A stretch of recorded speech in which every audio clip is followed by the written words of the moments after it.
তাদেরকে জিজ্ঞাসা করো, ভাই দুনিয়াতে তো তোমার বাবা নাই, তুমি কতটা কষ্ট করো, যার তোমার বন্ধুদের ভিতরে কত বন্ধুর বাবা নাই, ওকে গিয়ে বলো, ও ভাই আমার, আজকে তো দুনিয়াতে তোমার বাবা নাই, তুমি কেমন দুনিয়াটা কেমন দেখতেছ। আমি আমার নিজের বন্ধু, দুনিয়াতে কয়েকদিন আগে দুনিয়া থেকে তার বাবা বিদায় হয়ে গেছে। আমি আমার ওই বন্ধু প্রায় 10 থেকে 12 বছর একসাথে পড়ালেখা করছি। আমি যখন হেদায়া পড়তাম, উনি হয়তো মিজান্না হামিমের কাফে এরকম কোন জামাতে পড়তো। আমি দাওরায়ে হাদিস পড়া শেষ করেছি 1 বছর আগে। আমার ওই বন্ধু এবার হেদায়া জামাতে পড়তেছেন। বন্ধুর বয়স 17 থেকে 18 হবে। এই বন্ধুর বাবা কিছুদিন আগে, 2 থেকে 1.5 সপ্তাহ আগে ওই বন্ধুর বাবা দুনিয়া থেকে বিদায় হয়ে গেলেন। আমি বন্ধুকে জিজ্ঞেস করলাম, রে বন্ধু, আজকে তো তুমি বাবা হারায়া এতিম হয়ে গেছো, আজকে দুনিয়াতে তোমার বাবা নাই, তুমি আমাকে বলো এই দুনিয়াটা বাবা ছাড়া কেমন।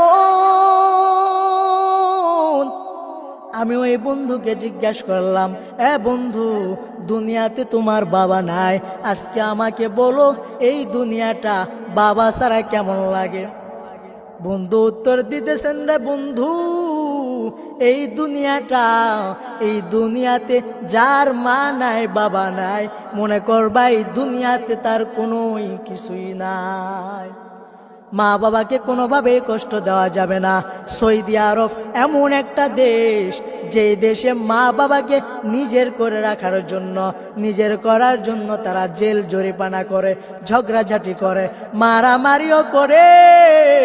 আর আমরা এমন এক দুনিয়াতে বাস করলাম, মাকে কিভাবে রোম থেকে, মা বাবাকে কিভাবে রোম থেকে তাড়ানো যায়, এই জিনিস নিয়ে আমরা পড়ে থাকি। মা বাবাকে কষ্ট দেওয়া যাবে না, কারণ দুনিয়া থেকে যখন মা বিদায় হয়ে যাবেন, তখন দেখবা মা সারা দুনিয়াটা কেমন। এর নবীর উম্মতের দল, আজকে দুনিয়াতে যারা বড় বড় এমপি মন্ত্রী, বড় বড় আলিম হয়েছেন, তাদেরকে জিজ্ঞাসা করে দেখো, এ বাবা, তুমি তো এত বড় এমপি মন্ত্রী হয়েছো, এত বড় এমপি মন্ত্রীটা কার দোয়ায় হয়েছো, কার দোয়ায় হয়েছো? অধিকাংশ ব্যক্তি বলবে, আমি এত বড় হয়েছি শুধু মা বাবার দোয়ার কারণে। মা বাবার দোয়াটা কেমন, উদাহরণ দিলেই বুঝতে পারবেন। পয়গম্বর সুলাইমান আলাইহিস সালাম, আমি আপনার মতো কোনো সাধারণ ব্যক্তি নয়। এই পয়গম্বর সুলাইমান আলাইহিস সালাম হাওয়ায় তখতা নিয়ে উড়তেছেন।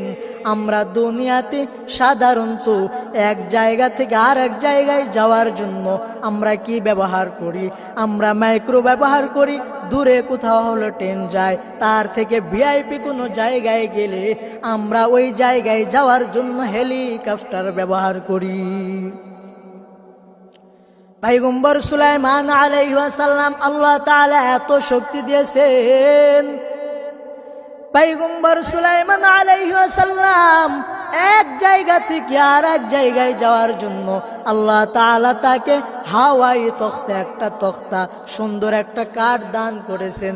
এই কাঠকে অর্ডার করতে দেরি হয়, যে জায়গায় যাইবে ওই জায়গায় নিয়ে যেতে দেরি করে না।